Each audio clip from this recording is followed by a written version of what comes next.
With Lawrence O'Donnell. Good evening, Lawrence. Good evening, Rachel. And of course, when those deadlines move, that means they don't have a bill. It's just as simple as that. Yeah, the reports from Axios tonight, which broke that news, suggest that they didn't come up with a way to pay for their tax cuts.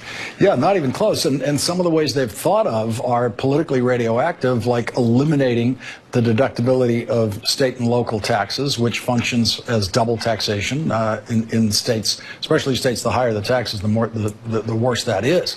And so they've got a revolt on their hands. They don't have a solution. I've been waiting for this. If they went forward on schedule, that would mean they've got something of a working solution. Yeah. And when you pull stuff, I mean, the good news is that they've now learned, the good news for them is that they've now learned to pull stuff before they put up their own stuff and it fails, which looks better. You know, if Nancy Pelosi were running this show, the Republicans really hated Nancy Pelosi, but if there's one thing she was good at, is getting her ducks in a row before deadline day. As was just about everyone before Nancy Pelosi, for that matter. Yeah, that's the way it was supposed to work. Yeah. Thank you, Rachel. Thanks, Lawrence.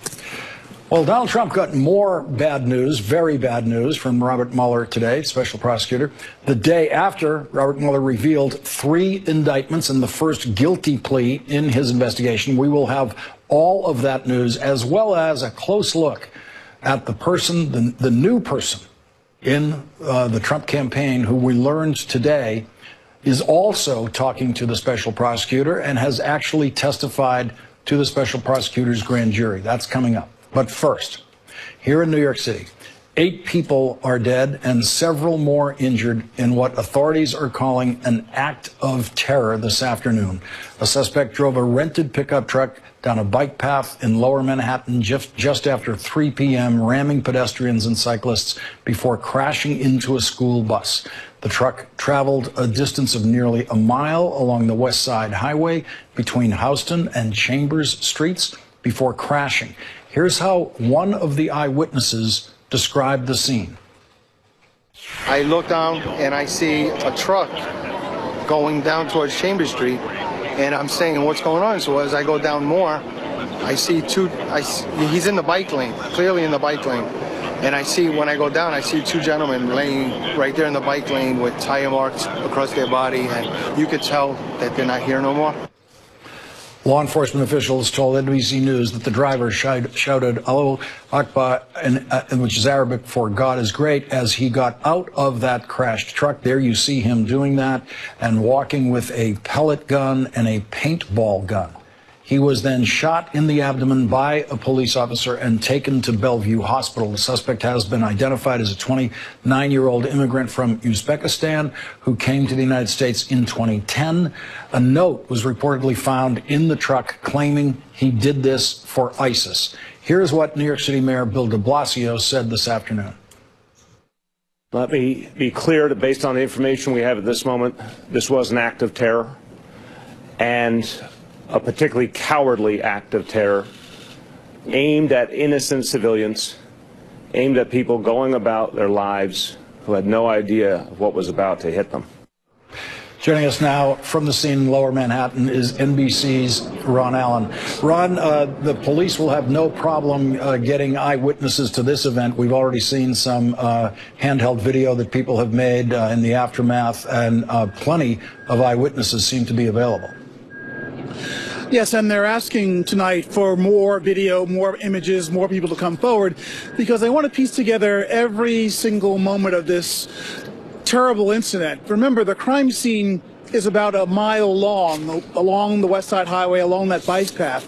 And they're trying to determine exactly where this act of violence started and how it was carried out along the way. The crime scene is there behind me, a couple blocks away.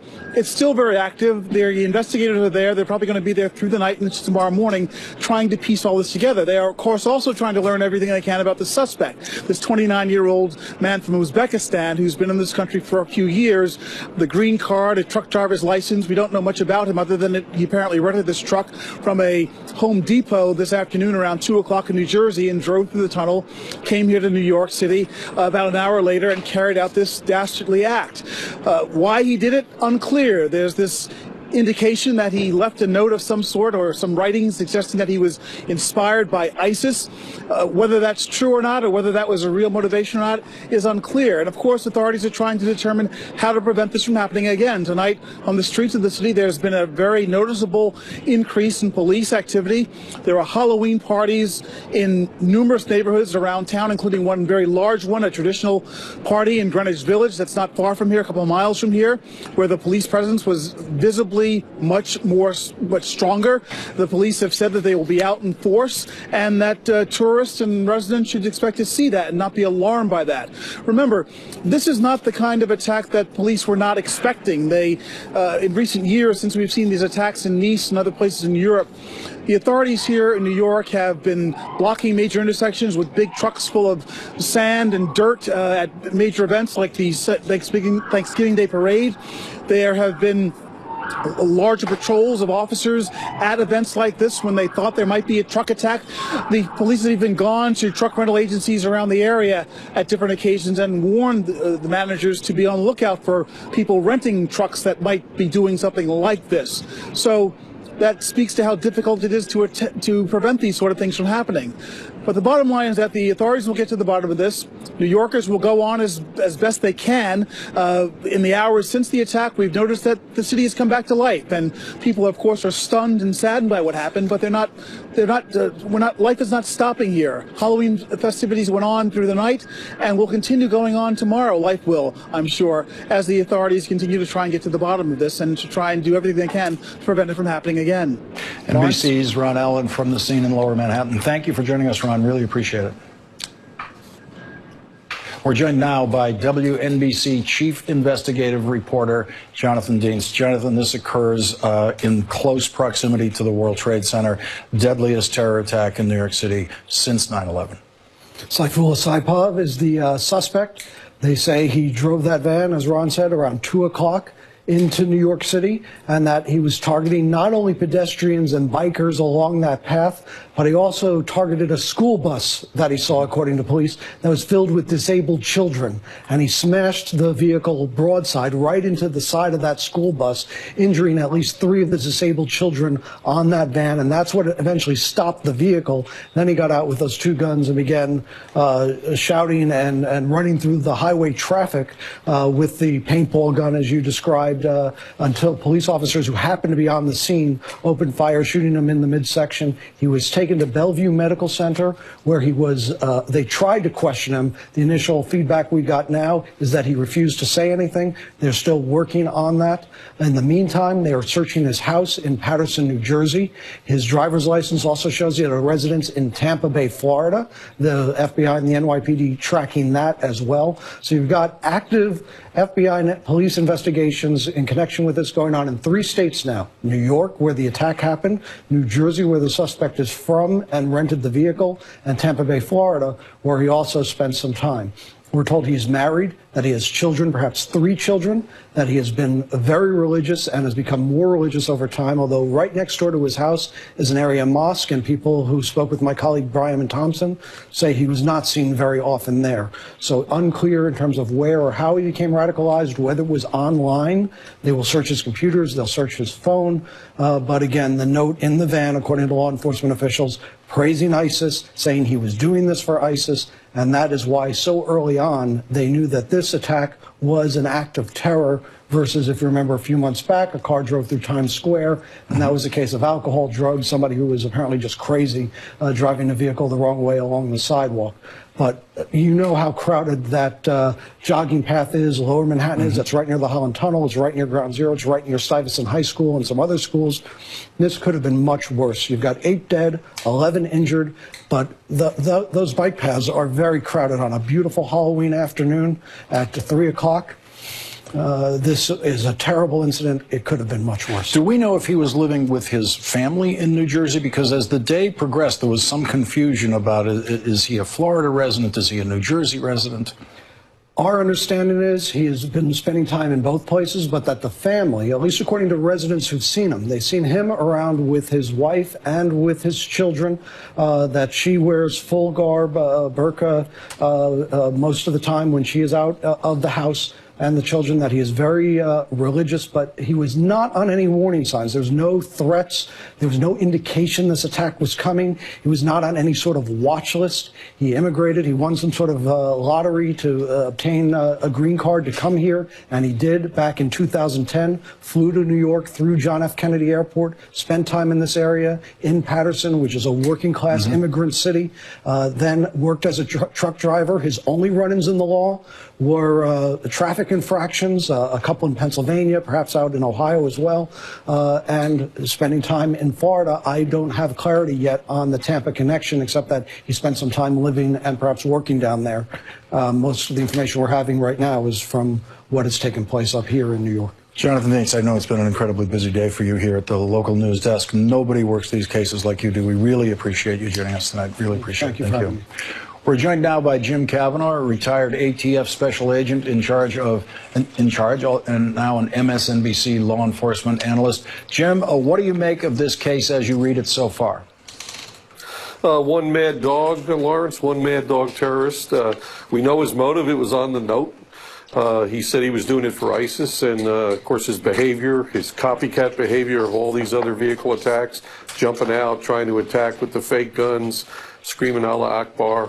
It's textbook. It's right out of Al-Qaeda's book, early from their Inspire magazine, and ISIS' subsequent urgings of their followers. The key for investigators is, was there agents of influence here domestically that touched him? Was there aiders and abettors that helped him? Or is it just radicalization from the internet? I think those are big questions they'll be facing tonight. And Jim, how do they proceed from what they have now? I mean, we seem to have, from Jonathan Dinks now, a better understanding of his residential pattern over these two different addresses that we've been hearing about. But if he's not talking, where do the investigators go next? Well, they go to his computer, his phone, his house, his papers. I believe he'll be talking, Lawrence. I could be wrong on that, but I think he'll be singing like he's on a Broadway play. He thought he was going to die when he jumped out of the vehicle with the guns. This was martyrdom for him. He knew, he might try to carjack another vehicle and kill more people. It could have been an attempt, but he knew it was going to end with a confrontation with law enforcement, and he was going to die or get shot, and that's what he expected. Living is the unexpected for him. He really doesn't have a plan for living. He's telling you in his note what he wants to do. He's screaming it out what he wants to do. And when he's caught, he'll be blaring it out to the detectives what he wanted to do because he's proud of his cowardly, murderous act. It could have been worse. It's awful for these 8 families, these 8 New York families, and all the injured. It's absolutely awful. But this guy could have also had a dump truck. He was a truck driver, and he could have crushed that school bus. He could have kept going through the city. And those trucks are very hard to stop. And we talk about this often in law enforcement, those huge trucks, to stop those things from moving. You remember Nice, France was 86 killed. So, when you get these huge vehicles, this guy had a smaller vehicle, and it ran that bus and it disabled it, and he got out. So it's horrible for the families. It's horrible for New York, but they're tough. And we just got to do smarter, better on all these things. We need more bollards. We need to do the simple things, block those bike paths. If you look at Nice now today, Lawrence, if you look at Nice today in the promenade in Brussels and you look at those, even London Bridge, you'll see bollards there now. Any pedestrian mall, any place that pedestrians are going to gather routinely that's strictly for pedestrians or bicycles should be blocked. Bollards, big rocks, whatever you got to do. It's simple, but it needs to be done. Jim Kavanaugh, thank you very much for joining us.